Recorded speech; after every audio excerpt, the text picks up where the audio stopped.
మన రాష్ట్రంలో RSS BJP యొక్క ఆగడాలు రోజు రోజుకి మితిమిరిపోతా ఉన్నాయి. చట్టాలని, ప్రభుత్వాన్ని, యంత్రాన్ని దేన్ని లెక్క చేయకుండా యూనివర్సిటీలోనూ బయట కూడా అరాచకాలు చేస్తూ ఉన్నారు.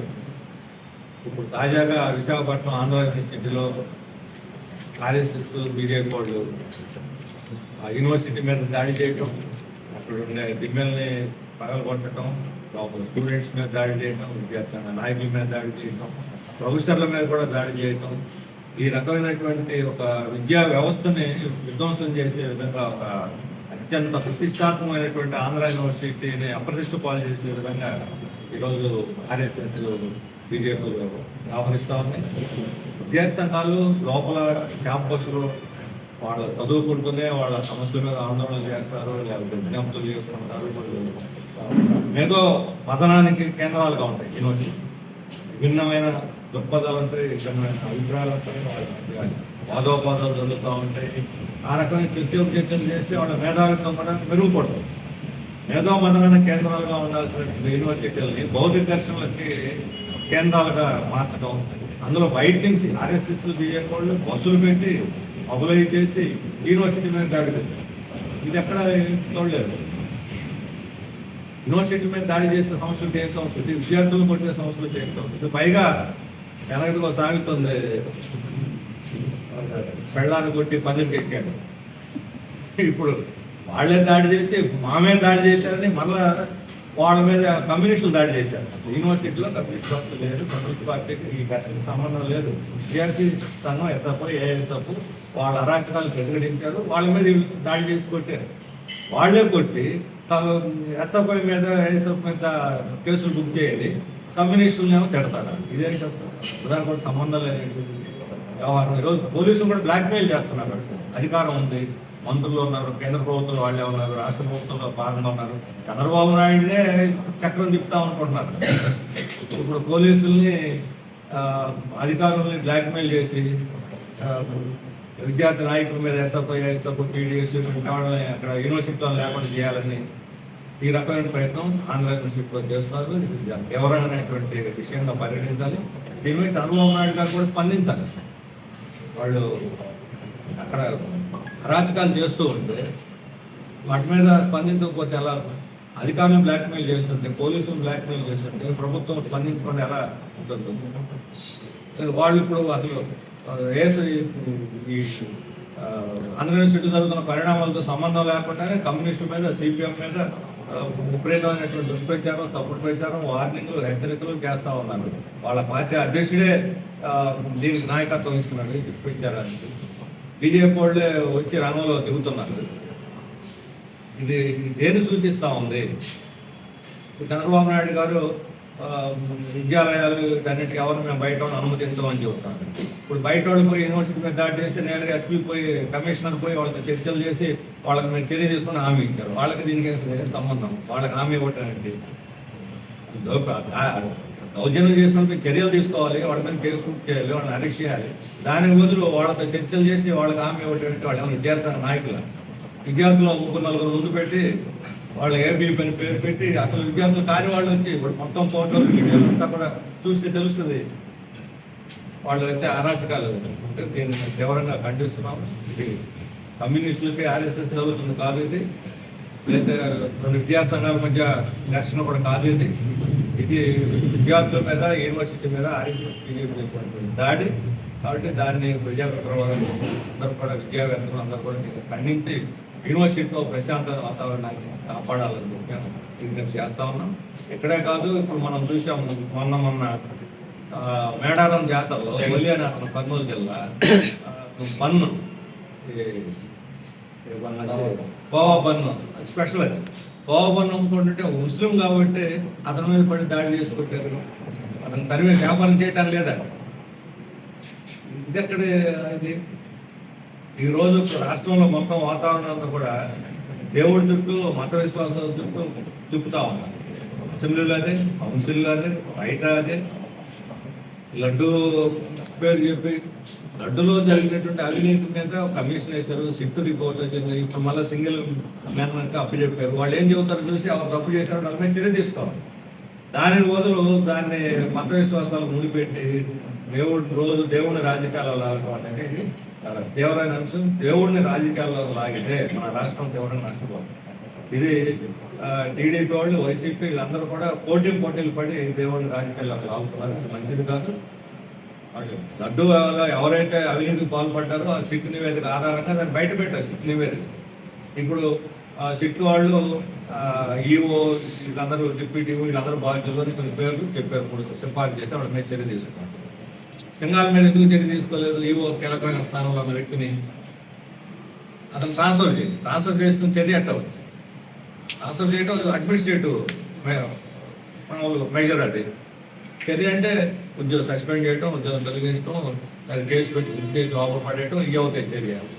అంటే ఈ సింగాల్ ఢిల్లీ నుంచి వచ్చాడు, ఢిల్లీ ప్రభుత్వంలో పరుగుపడింది కాబట్టి అతను కాపాడేదానికి కోరుకుంటున్నాను. అందువల్ల నిష్పక్షపాతంగా లడ్డూలో జరిగిన అవినీతిని బట్టబయలు చేసి నివేదిక కూడా బయట పెట్టి వాటి మీద చర్య తీసుకోవాలి. దాని బదులు దాన్ని ఒక వివాదం చేసి ప్రజల యొక్క మనోభావాలతో, ప్రజల విశ్వాసాలతో చెలగాటం అనేది సరైనది కాదు మేము భావిస్తున్నాం. ఈ వివాదాన్ని కట్టుబెట్టి మీరు ఆ నివేదికను బయటపెట్టి దాని ఆధారంగా చర్యలు తీసుకుంటే ప్రజలు కూడా బలపరుస్తారు. అలాగే ఈరోజు బీజేపీ వాళ్ళు రాష్ట్రంలో దాదాపు 5-6 చోట్ల గుంటూరు, విజయవాడ, కర్నూలు, అనంతపురం, విజయనగరం 7-8 చోట్ల కాంగ్రెస్ ఆఫీసుల మీద దాడి చేశారు.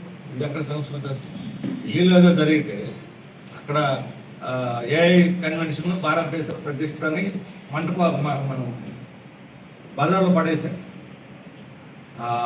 గల్గోటి అనేటువంటి యూనివర్సిటీ వాళ్ళు ఒక రోబో కుక్కను తీసుకొచ్చి ప్రదర్శించి ఇది మేమే తయారు చేసాం కనుక అసలు అది కుక్క అంతర్జాతీయ ఈవెంట్లోకి ఎలా ప్రవేశించింది? దాన్ని ఎందుకు స్క్రూటినీ చేయలేదు? అందులో ఎక్స్పర్ట్లు తెలియదా ఎక్కడెక్కడ ఏమైనా తయారవుతుందో? ఎవరు సోషల్ మీడియాలో చైనాది అని చెప్పి అప్పుడు అందరూ మేల్కొని దాని మీద నిషేధించి ఆ యూనివర్సిటీని బహిష్కరించారు. ఇది తెలియ ముందు ఉండక్కర్లేదు. అంటే ప్రైవేట్ యూనివర్సిటీలు ఇష్టానుసారం ఫ్రాడ్లు చేస్తుంటే వాళ్ళకి ఊతం ఇచ్చి అది బయటపడిన తర్వాత చర్య తీసుకుంటారు. మన పరువు పడిపోయాయి, ప్రధాన పడిపోయాయి.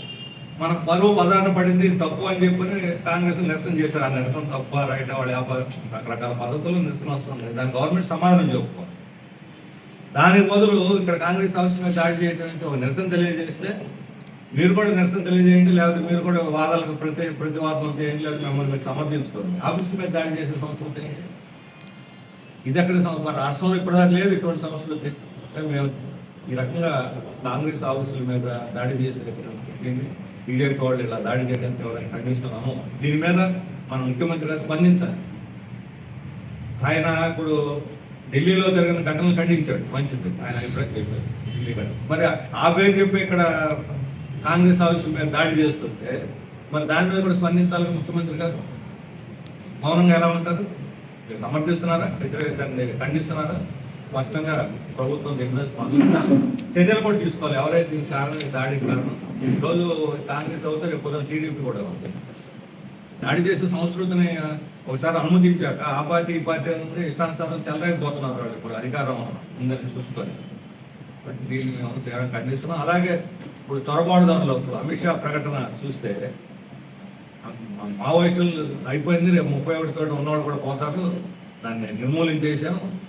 వ్యక్తులు నిర్మూలిస్తే ఉద్యమాలు లేకపోతే ప్రజల అసంతృప్తి నిర్మూలన అవ్వదు. దాని మూలమైనటువంటి సమస్యలు పరిష్కారం చేయాలి. దాని బదులు ఇప్పుడు దాన్ని నిర్మూలించేసాం. నెక్స్ట్ చొరబాటుదారులు, ఇది కొత్త పదం. ఇప్పటిదాకా టెర్రరిజాన్ని నిర్మూలిస్తామని చెబుతున్నారు. టెర్రరిజం అనే పదాన్ని పక్కన పడేసారు.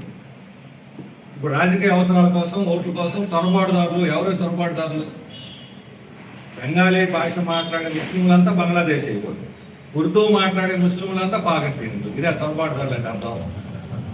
ఈరోజు తమిళనాడులో సర్వ పేరుతోటి 94 లక్షల ఓట్లు తీసేశారు. తీసేసిన వాళ్ళు అత్యధికులు మైనార్టీలు, మైగ్రెంట్స్, యాంటీ బీజేపీ, సెక్యులరిస్ట్. మా బియ్యం ఓటేరు అంటున్నారు. అస్సాంలో ముస్లింలు ఓట్లు దాదాపుగా తీసేశారు. అస్సాం వాళ్ళు నార్త్ ఈస్ట్ నుంచి వచ్చే మన మైగ్రెంట్స్ మన విశాఖతో లేదా ఆంధ్రప్రదేశ్కి వచ్చే చాలా మంది ఉన్నారు. వాళ్ళందరూ ఓట్లు తీసేశారు. ఎవరు ప్రూవ్ చేసుకుంటారు? మీ తాత, తండ్రులు, ముత్తాతలు ఇక్కడే పుట్టారు, ఇక్కడే పెరిగారు, పౌరులు. అసలు ఎన్నికల కమిషన్కి పౌరసత్వ చట్టానికి సంబంధం లేదు అసలు. పౌరసత్వాన్ని నిరూపించుకుంటేనే ఓటిస్తాం అనేది ఎక్కడా లేదు అసలు. ఎన్నికల కమిషన్ యొక్క పరిధిలో అంశం కాదు ఇది. ఎన్నికల కమిషన్ పరిధిలో లేని అంశాన్ని తీసుకొచ్చి నువ్వు ముందు పౌరుడు నిరూపించుకొని నీకు ఓటిస్తారనేది. ఇంతకుముందు ఓట్లు లేని వాళ్ళందరికీ ఎంటబడి నువ్వు పొలం గట్టులో ఉన్నా, బజార్లో ఉన్నా, వీధిలో ఉన్నా, క్యాంపులు పెట్టి అందరిని చేర్పించారు మీరే. ఇప్పుడేమో తొలగించే పని చేస్తాం. మీకు ఇల్లు వేసుకుని నివాసం పని చేసుకుని అందరూ నేను భారతీయ పౌరులను నిరూపించుకోవాలి. ఎవరు నిరూపించుకుంటారు? 90% మందికి ఏ ఆధారం ఉంది? ఇక్కడ పుట్టి పెరిగింది తప్ప. అంటే చొరబాటుదారుల పేరుతోటి బీజేపీ వ్యతిరేకుల్ని అందరినీ కూడా నిర్మూలించే దానికోసం, రాజకీయ ప్రయోజనాల కోసం ఇది కుట్రపూరితంగా జరుగుతున్నటువంటి ఈ చొరబాటుదారులు అనే పదాన్నే ముందు అసలు నిషేధించాల్సిన అవసరం ఉంది. భారతీయులు చొరబాటుదారులు కాదు, భారతీయులు దేశ పుత్రులు, భారతమాత పుత్రులు. భారతీయులందరినీ చొరబాటుదారులకు ముద్రేసి బీజేపీ కార్యాలంతా చొరబాటుదారులు అనేటువంటి రాజకీయ ప్రయోజనాలు పాల్పడడం. దీని అన్ని పార్టీలు కూడా, పార్టీలే కాదు ప్రజలు కూడా దీన్ని వ్యతిరేకించి భారతీయుల యొక్క గౌరవాన్ని కాపాడాల్సిన అవసరం నేను చెప్పి విజ్ఞప్తి చేస్తున్నాను. ఇంటెలిజెన్స్ నిఘా వాళ్ళు ఏమిచ్చారో మాకు తెలియదు. పోలీసు మాత్రం బహిరంగ థ్రెట్ చేస్తున్నారు. వాళ్ళు కూడా ఇప్పుడు బ్లాక్ మెయిల్కి లొంగిపోతున్నట్టు కనిపిస్తుంది.